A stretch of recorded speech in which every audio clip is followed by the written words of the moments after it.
ಕೊಟ್ಟು ಪರಮ ಪೂಜ್ಯರ ಒಂದು ಆಶೀರ್ವಾದನ ಪಡೆದುಕೊಳ್ಳೋದಕ್ಕೆ ಸಾಧ್ಯ ಆಗಿದೆ. ತುಂಬ ಸಂತೋಷ ಆಗಿದೆ. ಒಂದು ವಿಶೇಷ ದಿನ, 3 ದಿನಗಳ ಕಾಲ ಏನು ಇಲ್ಲಿ ಕಾರ್ಯಕ್ರಮ ನಡೀತಾ ಇದೆ. ಇವತ್ತು ನಾನು ಮತ್ತು ನಮ್ಮ ಕೇಂದ್ರದ ಸಚಿವರಾಗಿರ್ತಕ್ಕಂಥ ಪ್ರಹ್ಲಾದ್ ಜೋಶಿ ಅವರು ಇವತ್ತು ಕಾರ್ಯಕ್ರಮ ಭಾಗವಹಿಸೋಕೆ ನಾವು ಎಲ್ಲರೂ ಕೂಡ ಬಂದಿದ್ದೇವೆ. ಹೇಳೋಣ ಸರ್, ಈಗ ತಾವು ರಾಜ್ಯಾಧ್ಯಕ್ಷರಾದ ಮೇಲೆ ಮೊದಲನೇ ಬಾರಿಗೆ ಇಲ್ಲಿಗೆ ಬಂದಿದ್ದೀರಿ. ಸೊ ಈಗ ಲೋಕಸಭೆ ಚುನಾವಣೆ ಸಂದರ್ಭ ಬೀದರಲ್ಲಿ ಅಷ್ಟೇ ಕೇಳಿ ಬರ್ತಾ ಇದೆ, ಇರುವಂಥ ಕೇಂದ್ರ ಸಚಿವರನ್ನ ಬಿಟ್ಟುಕೊಡಬೇಕು, ಅವರೇನು ಏನೇ ಬೇಡಿಕೆಗಳಿದ್ರೂ ಸಹ ನಮ್ಮ ಕೇಂದ್ರದ ವರಿಷ್ಠರು ಎಲ್ಲ ಹಿರಿಯರ ಜೊತೆ ಸಮಾಲೋಚನೆ ಮಾಡಿ ಅಂತಿಮ ನಿರ್ಧಾರವನ್ನು ಕೈಗೊಳ್ಳುತ್ತಾರೆ.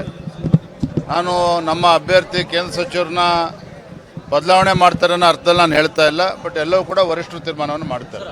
ಈ ಬಾರಿ ಎಂ ಪಿ ಎಲೆಕ್ಷನ್ಗೆ ಯುವಕರಿಗೆ ಮಣೆ ಹಾಕಬೇಕು ಅನ್ನುವಂಥ ವಿಚಾರವನ್ನು ಹೈಕಮಾಂಡ್ ಹೊಂದಿದೆ ಅಂತ ಹೇಳ್ತಾರೆ. ರಾಜ್ಯಾಧ್ಯಕ್ಷರಾಗಿ ತಾವೇ ಹೇಳ್ತೀರಿ ಬಗ್ಗೆ? ಎಲ್ಲರೂ ಕೂಡ ನೋಡಿ, ಪಕ್ಷವನ್ನು ಮುನ್ನಡೆಸ್ಕೊಂಡು ಹೋಗಬೇಕು. ಹಿರಿಯರು ಒಳ್ಳೆ ರೀತಿಯಲ್ಲಿ ಕೆಲಸ ಮಾಡ್ತಾ ಇದ್ದಾರೆ, ಯುವಕರು ಕೂಡ ಅವಕಾಶವನ್ನು ಕೊಡಬೇಕಾಗಿದೆ. ಇವೆಲ್ಲವೂ ಕೂಡ ಕೇಂದ್ರದ ವರಿಷ್ಠರು ಗೊತ್ತಿರತಕ್ಕಂಥ ವಿಚಾರ. ಇದರ ಆಧಾರದ ಮೇಲೆ ಯಾರನ್ನು ಅಭ್ಯರ್ಥಿ ಮಾಡಬೇಕು ಅಂತೇಳಿ ತೀರ್ಮಾನವನ್ನು ಮಾಡ್ತಾರೆ. ಕೊಟ್ಟು ಪರಮ ಪೂಜ್ಯರ ಒಂದು ಆಶೀರ್ವಾದನ ಪಡೆದುಕೊಳ್ಳೋದಕ್ಕೆ ಸಾಧ್ಯ ಆಗಿದೆ. ತುಂಬ ಸಂತೋಷ ಆಗಿದೆ. ಒಂದು ವಿಶೇಷ ದಿನ, 3 ದಿನಗಳ ಕಾಲ ಏನು ಇಲ್ಲಿ ಕಾರ್ಯಕ್ರಮ ನಡೀತಾ ಇದೆ. ಇವತ್ತು ನಾನು ಮತ್ತು ನಮ್ಮ ಕೇಂದ್ರದ ಸಚಿವರಾಗಿರ್ತಕ್ಕಂಥ ಪ್ರಹ್ಲಾದ್ ಜೋಶಿ ಅವರು ಇವತ್ತು ಕಾರ್ಯಕ್ರಮ ಭಾಗವಹಿಸೋಕೆ ನಾವು ಎಲ್ಲರೂ ಕೂಡ ಬಂದಿದ್ದೇವೆ. ಹೇಳೋಣ ಸರ್, ಈಗ ತಾವು ರಾಜ್ಯಾಧ್ಯಕ್ಷರಾದ ಮೇಲೆ ಮೊದಲನೇ ಬಾರಿಗೆ ಇಲ್ಲಿಗೆ ಬಂದಿದ್ದೀರಿ. ಸೊ ಈಗ ಲೋಕಸಭೆ ಚುನಾವಣೆ ಸಂದರ್ಭ ಬೀದರಲ್ಲಿ ಅಷ್ಟೇ ಕೇಳಿ ಬರ್ತಾ ಇದೆ, ಇರುವಂಥ ಕೇಂದ್ರ ಸಚಿವರನ್ನ ಬಿಟ್ಟುಕೊಡಬೇಕು, ಅವರೇನು ಏನೇ ಬೇಡಿಕೆಗಳಿದ್ರೂ ಸಹ ನಮ್ಮ ಕೇಂದ್ರದ ವರಿಷ್ಠರು ಎಲ್ಲ ಹಿರಿಯರ ಜೊತೆ ಸಮಾಲೋಚನೆ ಮಾಡಿ ಅಂತಿಮ ನಿರ್ಧಾರವನ್ನು ಕೈಗೊಳ್ಳುತ್ತಾರೆ. ನಾನು ನಮ್ಮ ಅಭ್ಯರ್ಥಿ ಕೇಂದ್ರ ಸಚಿವರನ್ನ ಬದಲಾವಣೆ ಮಾಡ್ತಾರೆ ಅನ್ನೋ ಅರ್ಥದಲ್ಲಿ ನಾನು ಹೇಳ್ತಾ ಇಲ್ಲ, ಬಟ್ ಎಲ್ಲವೂ ಕೂಡ ವರಿಷ್ಠರು ತೀರ್ಮಾನವನ್ನು ಮಾಡ್ತಾರೆ. ಈ ಬಾರಿ ಎಂ ಪಿ ಎಲೆಕ್ಷನ್ಗೆ ಯುವಕರಿಗೆ ಮಣೆ ಹಾಕಬೇಕು ಅನ್ನುವಂಥ ವಿಚಾರವನ್ನು ಹೈಕಮಾಂಡ್ ಹೊಂದಿದೆ ಅಂತ ಹೇಳ್ತಾರೆ. ರಾಜ್ಯಾಧ್ಯಕ್ಷರಾಗಿ ತಾವೇ ಹೇಳ್ತೀರಿ ಬಗ್ಗೆ?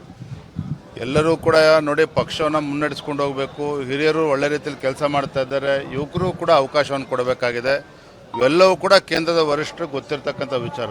ಇದರ ಆಧಾರದ ಮೇಲೆ ಯಾರನ್ನು ಅಭ್ಯರ್ಥಿ ಮಾಡಬೇಕು ಅಂತೇಳಿ ತೀರ್ಮಾನವನ್ನು ಮಾಡ್ತಾರೆ. ಕೊಟ್ಟು ಪರಮ ಪೂಜ್ಯರ ಒಂದು ಆಶೀರ್ವಾದನ ಪಡೆದುಕೊಳ್ಳೋದಕ್ಕೆ ಸಾಧ್ಯ ಆಗಿದೆ. ತುಂಬ ಸಂತೋಷ ಆಗಿದೆ. ಒಂದು ವಿಶೇಷ ದಿನ, 3 ದಿನಗಳ ಕಾಲ ಏನು ಇಲ್ಲಿ ಕಾರ್ಯಕ್ರಮ ನಡೀತಾ ಇದೆ. ಇವತ್ತು ನಾನು ಮತ್ತು ನಮ್ಮ ಕೇಂದ್ರದ ಸಚಿವರಾಗಿರ್ತಕ್ಕಂಥ ಪ್ರಹ್ಲಾದ್ ಜೋಶಿ ಅವರು ಇವತ್ತು ಕಾರ್ಯಕ್ರಮ ಭಾಗವಹಿಸೋಕೆ ನಾವು ಎಲ್ಲರೂ ಕೂಡ ಬಂದಿದ್ದೇವೆ. ಹೇಳೋಣ ಸರ್, ಈಗ ತಾವು ರಾಜ್ಯಾಧ್ಯಕ್ಷರಾದ ಮೇಲೆ ಮೊದಲನೇ ಬಾರಿಗೆ ಇಲ್ಲಿಗೆ ಬಂದಿದ್ದೀರಿ. ಸೊ ಈಗ ಲೋಕಸಭೆ ಚುನಾವಣೆ ಸಂದರ್ಭ ಬೀದರಲ್ಲಿ ಅಷ್ಟೇ ಕೇಳಿ ಬರ್ತಾ ಇದೆ, ಇರುವಂಥ ಕೇಂದ್ರ ಸಚಿವರನ್ನ ಬಿಟ್ಟುಕೊಡಬೇಕು, ಅವರೇನು ಏನೇ ಬೇಡಿಕೆಗಳಿದ್ರೂ ಸಹ ನಮ್ಮ ಕೇಂದ್ರದ ವರಿಷ್ಠರು ಎಲ್ಲ ಹಿರಿಯರ ಜೊತೆ ಸಮಾಲೋಚನೆ ಮಾಡಿ ಅಂತಿಮ ನಿರ್ಧಾರವನ್ನು ಕೈಗೊಳ್ಳುತ್ತಾರೆ. ನಾನು ನಮ್ಮ ಅಭ್ಯರ್ಥಿ ಕೇಂದ್ರ ಸಚಿವರನ್ನ ಬದಲಾವಣೆ ಮಾಡ್ತಾರೆ ಅನ್ನೋ ಅರ್ಥದಲ್ಲಿ ನಾನು ಹೇಳ್ತಾ ಇಲ್ಲ, ಬಟ್ ಎಲ್ಲವೂ ಕೂಡ ವರಿಷ್ಠರು ತೀರ್ಮಾನವನ್ನು ಮಾಡ್ತಾರೆ. ಈ ಬಾರಿ ಎಂ ಪಿ ಎಲೆಕ್ಷನ್ಗೆ ಯುವಕರಿಗೆ ಮಣೆ ಹಾಕಬೇಕು ಅನ್ನುವಂಥ ವಿಚಾರವನ್ನು ಹೈಕಮಾಂಡ್ ಹೊಂದಿದೆ ಅಂತ ಹೇಳ್ತಾರೆ. ರಾಜ್ಯಾಧ್ಯಕ್ಷರಾಗಿ ತಾವೇ ಹೇಳ್ತೀರಿ ಬಗ್ಗೆ? ಎಲ್ಲರೂ ಕೂಡ ನೋಡಿ, ಪಕ್ಷವನ್ನು ಮುನ್ನಡೆಸ್ಕೊಂಡು ಹೋಗಬೇಕು. ಹಿರಿಯರು ಒಳ್ಳೆ ರೀತಿಯಲ್ಲಿ ಕೆಲಸ ಮಾಡ್ತಾ ಇದ್ದಾರೆ, ಯುವಕರು ಕೂಡ ಅವಕಾಶವನ್ನು ಕೊಡಬೇಕಾಗಿದೆ. ಇವೆಲ್ಲವೂ ಕೂಡ ಕೇಂದ್ರದ ವರಿಷ್ಠರು ಗೊತ್ತಿರತಕ್ಕಂಥ ವಿಚಾರ. ಇದರ ಆಧಾರದ ಮೇಲೆ ಯಾರನ್ನು ಅಭ್ಯರ್ಥಿ ಮಾಡಬೇಕು ಅಂತೇಳಿ ತೀರ್ಮಾನವನ್ನು ಮಾಡ್ತಾರೆ.